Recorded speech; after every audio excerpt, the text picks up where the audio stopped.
Hola, ¿qué tal amigos de Artes 9? Para mí es un gusto, un privilegio, un honor estar en esta ocasión con el ensamble de Barroco Lunario Barroco, del maestro Horacio Franco. Por favor, maestro. Muchas gracias por estar aquí. Que está acompañado esta vez de Vladimir Rueda, de nuestra amiga Nadia Ortega, ahora sí, y de Juan Luis Matos.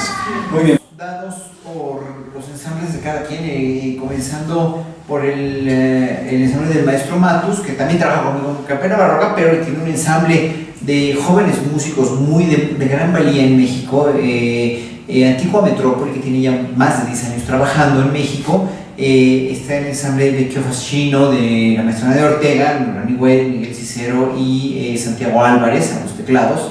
Muy buenas cantantes ellas dos, y estupendos clavecinistas y tocadores de teclado que se tocan en las iglesias.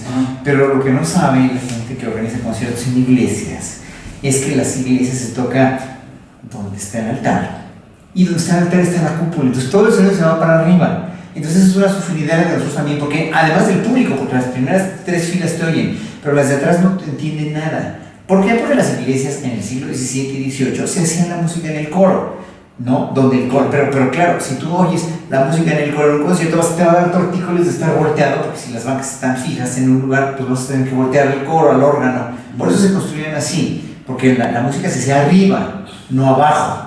Entonces, obviamente también hay es una cuestión medio trágica para nosotros, porque no tenemos realmente dónde hacer una música con una idealización sonora como la podríamos tener en salas de conciertos que sí se hicieron con muy buena acústica. Aquí en México, de verdad, nos faltan muchas salas con muy buena acústica, y solamente se pueden contar con los dedos de una mano, te lo puedo decir así, con toda la autoridad que me da 41 años de carrera, que he tocado en innumerables lugares, y de verdad, salas de conciertos ex profeso, solamente hay 2 o 3 para esta música que funcionen muy pero muy bien. No tengas nada que hacer más que dar lo mejor de ti, y es como si tuvieras un micrófono y tuvieras todo el...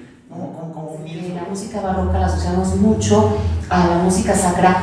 Nuestro programa es de esos. ¿Por qué? Porque en realidad vamos a hacer un programa de música virreinal, y la música que se hizo, de la que tenemos con referencia exactamente a través de los papeles, es música que se encontró en las catedrales, es la que se conservó. Y entonces hay música que en efecto es sacra porque está en latín y es la que se hace dentro de la iglesia, pero yo creo que el 90% es más de música que son villancicos que se hacían sí para evangelizar al pueblo, pero se hacen en los atrios.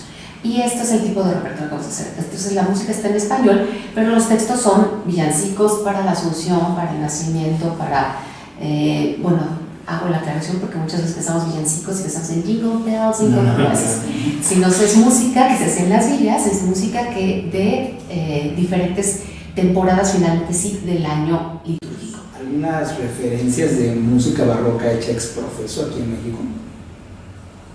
¿Música instrumental? Sí. Muy poca, muy poca, casi no hay nada, porque todo lo que... Mira, tenemos que ser muy realistas con esto, ¿no? Toda la música virreinal que se hizo en México fue, como bien lo dijo la maestra, para evangelizar, y lo que necesitaban para evangelizar era precisamente cuestiones litúrgicas, del año litúrgico. Y por otra parte, éramos colonia de un país musicalmente en decadencia, que era España. Entonces, además muy reaccionario, y aquí era muy ultramocho. Entonces, al ser ultramocho y al ser ultra, de veras, que el gran pecado de la Iglesia Católica en México, y por eso yo, como miembro de esta comisión para la memoria histórica, sí estoy de acuerdo que España debería pedir una disculpa en verdad por haber arrasado con muchas de las tradiciones, pero también por haber prohibido muchas de las músicas profanas que se hicieron aquí, que se gestaron en la Nueva España ya colonizada, como por ejemplo formas musicales que dieron origen al son jarocho, al son huasteco, que se siguieron cultivando subrepticiamente por toda la clase social baja, la clase social reprimida, que eran los indígenas, y eran los negros, y eran los esclavos, pues, ¿no?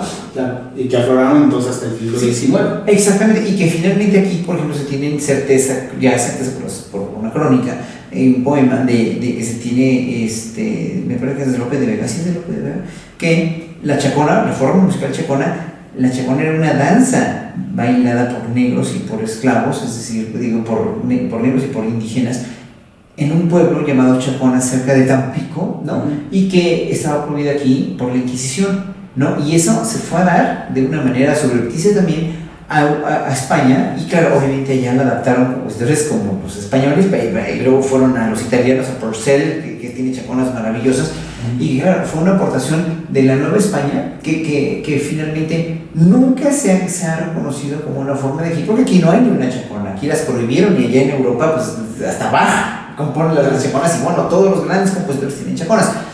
Ese fue el programa. Bach es el icono además del barroco, pues, o por lo menos el más, bueno, para nosotros el más conocido. Es el dios de los músicos barrocos. Entonces, finalmente, en un momento dado, nosotros no tenemos esa música precisamente por consecuencias, por todo lo obtuso que fue toda la manipulación religiosa y sobre todo lo intransigente con eso. O sea, esa represión que hizo la iglesia, que hicieron los virreyes finalmente los españoles, ¿no? Pues dio como resultado la cultura que hoy tenemos, ¿no? Y la poca, incluso el mismo poco desarrollo industrial que tenemos en México, porque si en la época después del virreinato hubieran aceptado a todos los migrantes judíos, ortodoxos griegos, europeos protestantes, etcétera, etcétera, que se querían venir para acá, y no para Estados Unidos, se querían venir para acá, pero no los dejaban entrar porque no eran católicos. Aquí la industria del acero de Pittsburgh sería la industria del acero actual de, no sé, de cualquier estado. Exactamente, pero ellos por muchos, por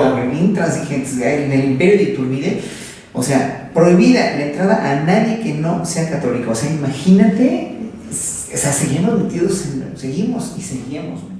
totalmente un instrumento del pueblo, ¿no? Un instrumento tradicional para interpretar música tradicional italiana, y a medida de un potentado de este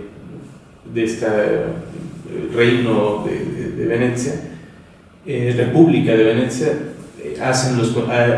compone conciertos para la mandolina, ¿no? Entonces, esa es la primera participación. La segunda es el motete Nulla in Mundo Paz Sincera, que justo tiene un texto en latín, y vamos o sea, este contexto de los conciertos que se saldrá del contexto habitual de las salas de concierto, que es todo el mundo súper serio, entra, nadie habla, los músicos vamos y tocamos y salimos, hay un programa de mano, vamos a intentar romper un poquitito estos estereotipos para acercarnos tanto los artistas al público, y que el público se sienta cómodo, que se sientan consentidos por los artistas, hablando de las obras, explicando cuáles son los textos si es música vocal. Y por ejemplo, en este motete vamos a explicar el texto completo y cada uno de los movimientos. Eso va a ser extraordinario. Para que sepan en qué parte del texto se está refiriendo cada momento musical, y justo logremos hacerles sentir los afectos que se necesitan para cada uno de los movimientos, para cada uno de los textos, ¿no? Y en la última parte de nuestro concierto haremos el ciclo de las 4 estaciones de Vivaldi, que justo están en el libro del cimiento de la armonía y la invención de este concierto sobre todo. Pero ahora el llegar a un lugar como el Lunario, que está más dedicado a la música popular, igual que el gran recinto del auditorio, y aquí tratar de acercar, ¿no? Y aparte con estas explicaciones, todos van a ser así tan didácticos. Pero es que sí, además el contexto en el que estamos hablando del Lunario no dista mucho del contexto original. En el siglo XVII o XVIII fueron hechas, o sea, los músicos eran los sirvientes de los grandes fifís nobles, ¿no? De aquella época, los condes de Ferrara de Mantua, los Medici, etcétera, etcétera. Y ellos, el fenómeno de la comunicación a través de la música, sea en este sentido un fenómeno en el siglo XVI y XVII, un fenómeno mucho más social, mucho más de convivencia con la gente con la cual estás trabajando. Es decir, se sabe, por ejemplo, del estreno de las óperas de Monteverdi, cómo de veras la gente salía llorando cuando la ópera Ariana, todo el mundo salió llorando que está perdida la ópera Ariana de Monteverdi. Pero, por ejemplo, y que fue un fenómeno totalmente diferente al que nosotros estamos acostumbrados de la ópera en el Met, por ejemplo, de la ópera, ¿no? Aquí estaban alrededor de los artistas, estaban cantando, tocando, bailando para ellos, y finalmente estaban ellos comiendo, o estaban finalmente presenciando el espectáculo maravilloso, pero era una cosa más cercana, es como lo que vamos a hacer ahora. Claro, a eso te referías. Eso, el concepto de que es pequeño el sí, espacio, está cerca. Sí, eso vino como un fenómeno social a partir de la emancipación de los músicos en el siglo XIX. Cuando los músicos salieron de la Revolución Francesa y de la Revolución Industrial, hicieron que todos los músicos nos gestionáramos de otra manera diferente.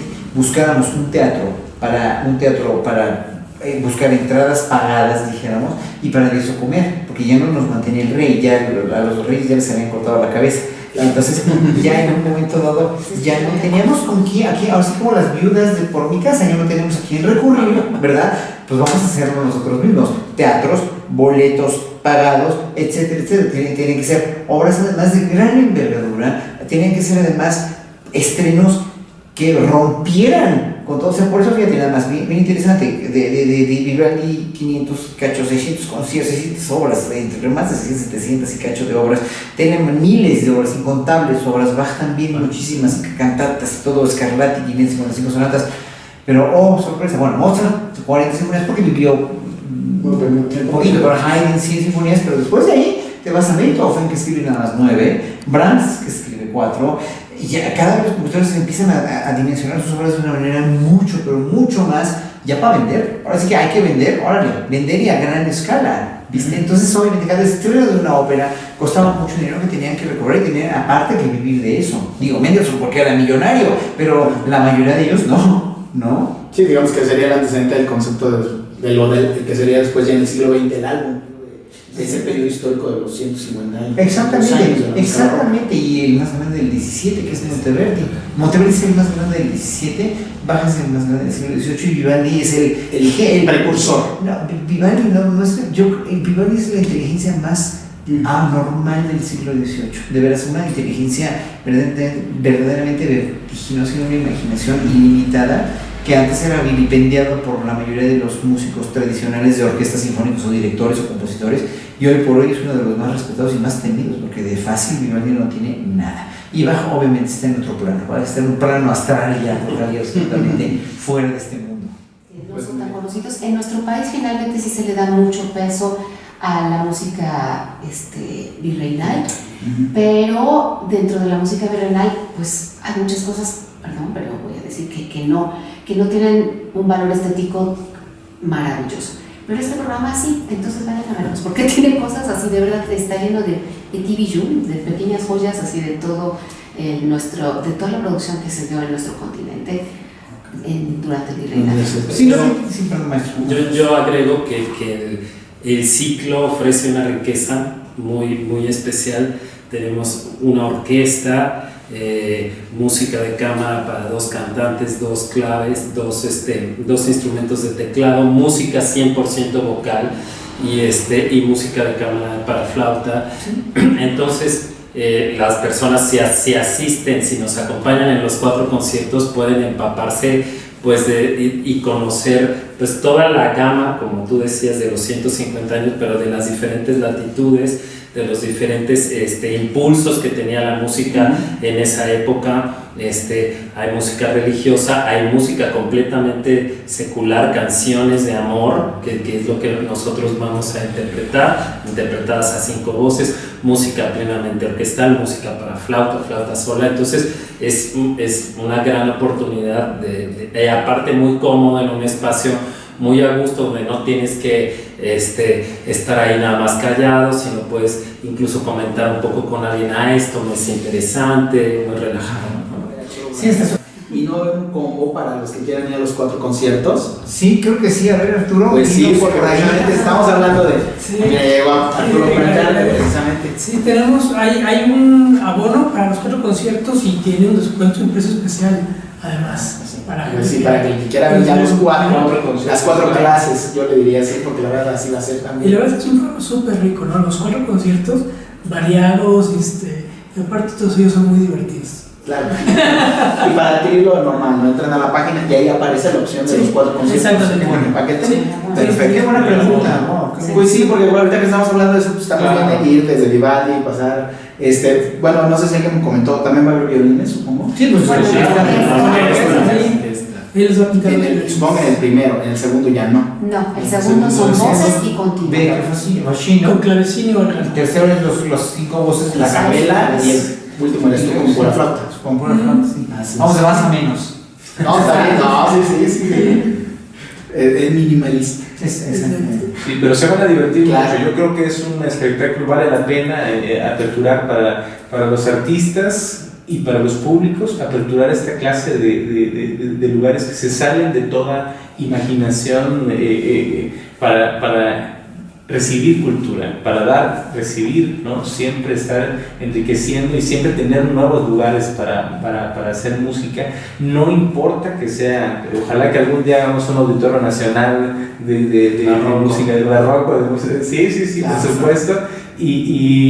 Y justo ganamos espacio, ganamos la gente tiene oportunidad dentro de toda la gama de espectáculos tan diferentes que hay en el lunario. Esta es otra oferta más de espectáculo, Sí, claro. totalmente diferente en un contexto en el Y cual que yo para poder reitero, comer, Y tomar. que reitero, o sea, desde que esté en otro espacio, o sea, que con eso la gente se va a sentir más tranquila. Porque Claro, por supuesto. hay gente que no entra ni a las iglesias por lo mismo, ¿no? Que tienen animadversión ya desde el contexto de que es un templo, ya desde ahí no entran, No, y sí. se pierden del arra, ¿no? Exacto, aquí se trata de quitarle justamente lo solemne, ¿no? Que la gente vaya de veras a divertirse, a pasársela bien, a relajarse, a tomarse una copita de vino, ellos van a platicar, romper ese barrera que hay entre escenario, artista y público, y la intención es que se rompan los dos sentidos. Perfecto. Pues muchísimas gracias, amigos de Artes 9. Ha sido un gusto, un honor. Hoy nos lo echamos larguísimo, pero bueno, la verdad vale mucho la pena. Obviamente lo vamos a mencionar en varios bloques. Y pues estén pendientes ya al Lunario Barroco en el mes de julio. Gracias. Gracias.